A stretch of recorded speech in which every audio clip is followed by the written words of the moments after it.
और चलिए अब खबरें विस्तार से देखते हैं। आज से जेईई मेंस की परीक्षा छत्तीसगढ़ में भी होने जा रही है, जिसके लिए राजधानी रायपुर के साथ ही बिलासपुर और भिलाई में भी परीक्षा केंद्र बनाए गए हैं। नीट की परीक्षा 13 सितंबर को होगी। दोनों ही परीक्षाओं में करीब 50,000 विद्यार्थी प्रदेश भर से शामिल होंगे। राजधानी में जेईई मेंस के लिए केवल एक परीक्षा केंद्र सरोना के जो एक पार्थिव ग्रेवियंस डिजिटल जोन सेंटर है उसे बनाया गया है, जहां परीक्षा की तैयारियां पूरी कर ली गई हैं। सोशल डिस्टेंसिंग का पालन कराने के लिए मार्किंग कराई गई है। साथ ही साथ इस परीक्षा में छात्रों को 2 घंटे पहले परीक्षा केंद्र में पहुंचना होगा। पहली पाली सुबह 9 बजे से 12 बजे तक और दूसरी पाली दोपहर 3 बजे से 6 बजे तक होगी। प्रशासन की तरफ से छात्रों को लाने और ले जाने के लिए 9 जगहों पर वाहन की व्यवस्था की गई है, जिसमें टाटीबंद चौक, एग्रीकल्चर यूनिवर्सिटी, एजी ऑफिस, विधानसभा, पचपेड़ी नाका, कलेक्टर चौक के अलावा ब्लॉक मुख्यालय दरसीवा, आरंग, अभनपुर से छात्रों को लाने ले जाने की व्यवस्था रहने वाली है। पहली पाली के लिए सुबह 4 बजे से 5 बजे के बीच में ही छात्रों को वाहन उपलब्ध हो जाएगा।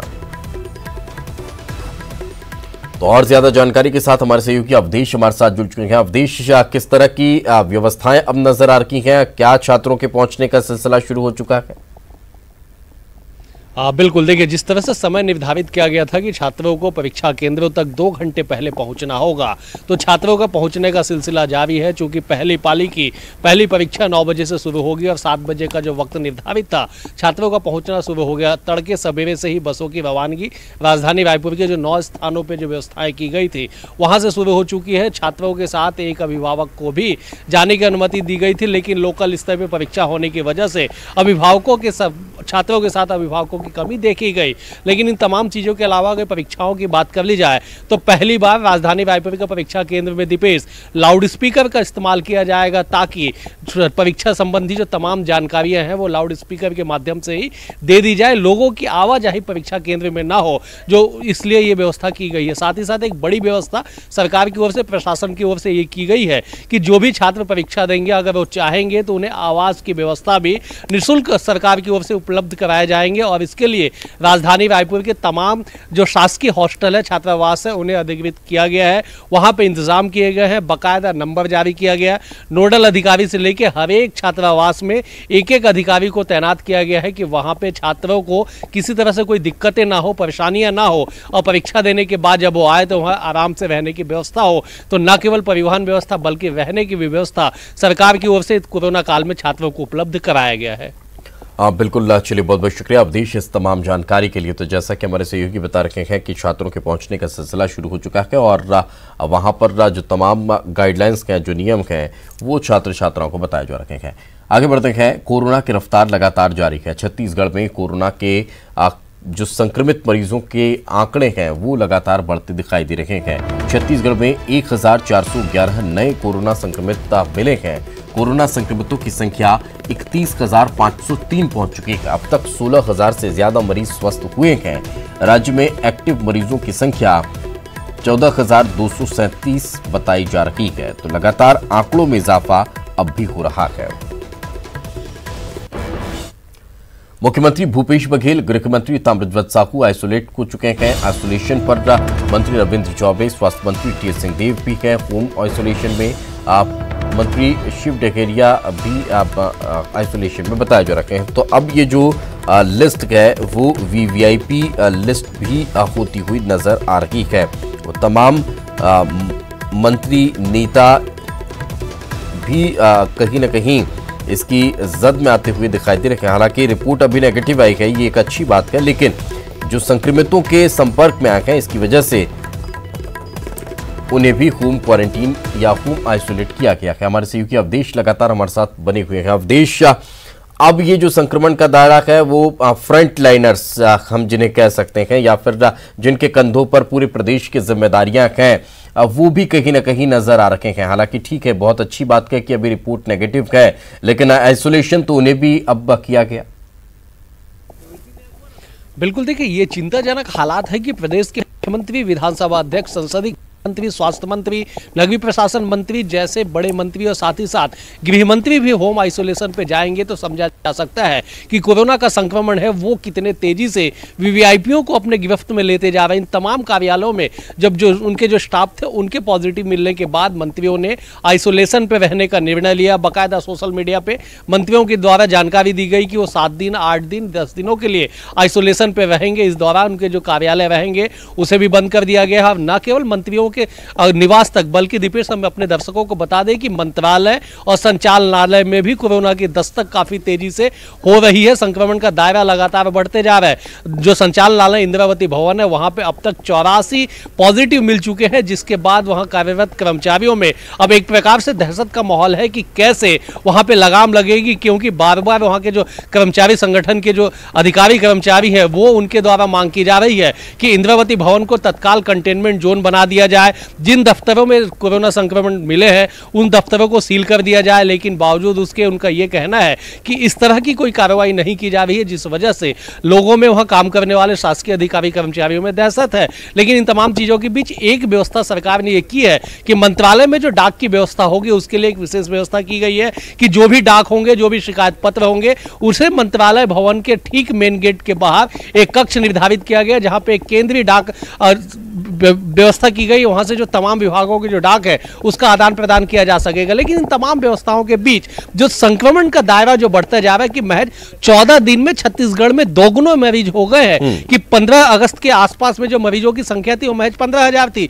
जो 31 अगस्त आते आगे 30,000 का जो आंकड़ा पार हो गया। तो 14 दिनों में दोगुने मरीज छत्तीसगढ़ में हो गए हैं और ऐसे में तमाम व्यवस्थाओं पे अब तक कोरोना का संक्रमण हावी होता ही दिखाई पड़ रहा है। लेकिन अवधेश, यहाँ पर सवाल ये उठ रहा है, तमाम तरह की व्यवस्थाएं हैं, तमाम तरह के एहतियात बरते जा रखे हैं, क्या कहीं कोई लापरवाही छूट रखी है जिसकी वजह से इस तरह से जस्ट डबल आंकड़ा होता हुआ नजर आ रहा है?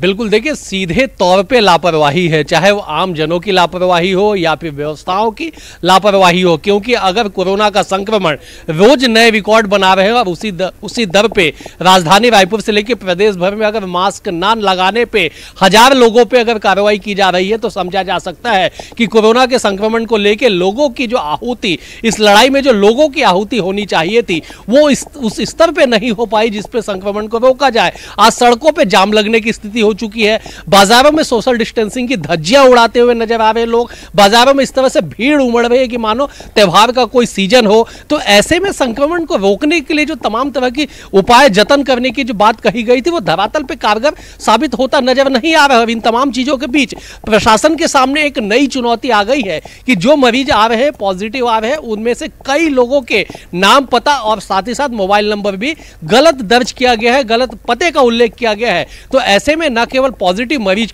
को ट्रैक करना, उनसे कांटेक्ट हिस्ट्री तलाशना, ये तमाम तरह की एक बड़ी चुनौती हो चुकी है और यही वजह है कि प्रमुख रूप से संक्रमण का जो दायरा है वो धीरे धीरे पैर पसारता जा रहा है और इसकी जद में आमो खास सभी समाते जा रहे हैं। बिल्कुल, चलिए बहुत बहुत शुक्रिया इस तमाम जानकारी के लिए। तो कहीं ना कहीं लोग अब इससे बहुत हल्के में लेते हुए नजर आ रहे हैं, यही वजह है कि ब्रेक के बाद आपका स्वागत है। रायपुर में बड़ी संख्या में पुलिस के जवान कोरोना संक्रमित को रखे हैं। डीडी नगर थाना क्षेत्र में ही 20 पुलिसकर्मी 2 दिनों में कोरोना पॉजिटिव पाए गए हैं। इसी तरह गोल बाजार थाना के 4 जवानों की जांच रिपोर्ट पॉजिटिव आई है। डीडी नगर थाने क्षेत्र में इतनी बड़ी संख्या में पुलिसकर्मियों के संक्रमित होने के बाद थाने को सील कर दिया गया।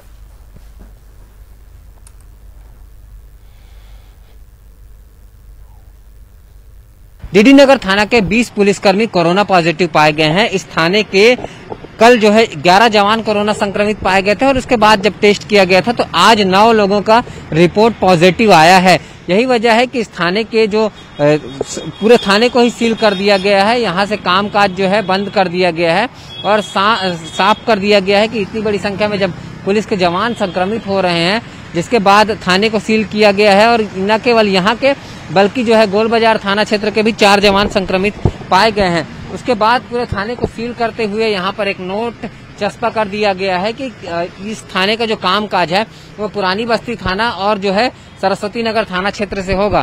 जाहिर तौर पर बड़ी संख्या में पुलिस के जो जवान हैं वो संक्रमित हो रहे हैं, क्योंकि कोरोना वॉरियर्स के रूप में वो काम कर रहे हैं, अलग अलग क्षेत्रों में तैनात रहते हैं, फील्ड पर तैनात रहते हैं। तो इतनी बड़ी संख्या में पुलिस जवानों को संक्रमित पाया जाना कहीं न कहीं चिंता का विषय है और ये देखना होगा कि किस तरीके से इनको संक्रमण से रोका जा सके। कैमरामैन इमरान कुरैशी के साथ Raghavendra Sahu, news 18 Chhattisgarh, Raipur.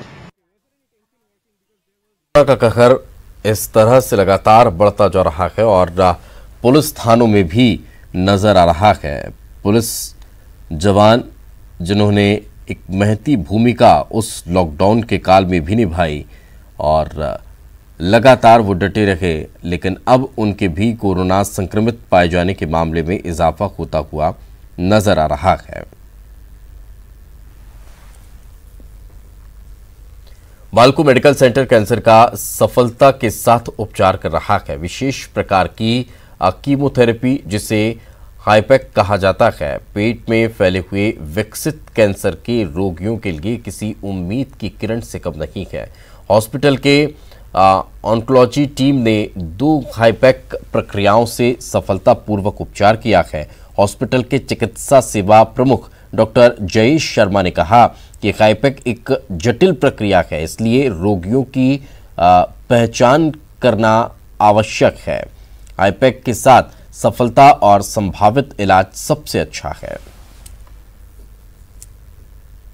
Has been removed and it also required removal of the uterus and the ovaries, a part of the intestine, the entire peritoneum, retroperitoneal lymph nodes, everything have been removed and macroscopic removal of the complete visible disease has been done, and then which took almost 12 hours to complete the surgery itself, to remove the entire disease itself took 12 hours for this without any break.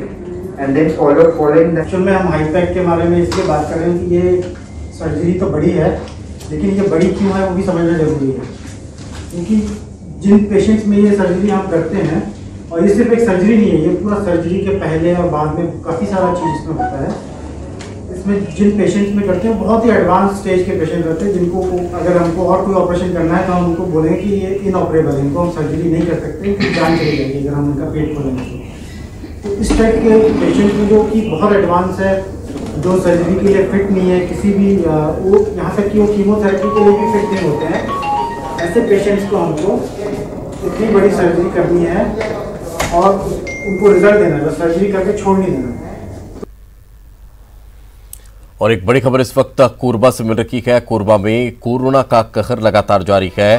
कोड़ी उपरोड़ा के तहसीलदार और उनका परिवार corona संक्रमित पाया गया है। Corona के 26 नए केस मिले हैं। एक व्यवसायी की भी मौत कोरोना की वजह से हो गई है। अब तक कुल एक्टिव मरीजों की संख्या 173 पहुंच चुकी है। ये बड़ी खबर निकलकर सामने आ रही है। लगातार कोरोना संक्रमित मरीजों के संख्या में इजाफा हो रहा है। पूरी उपरोड़ा तहसीलदार और उनका परिवार भी कोरोना संक्रमित पाया गया है। और इसी के साथ इस बुलेटिन में फिलहाल इतना कि खबरें लगातार जारी हैं।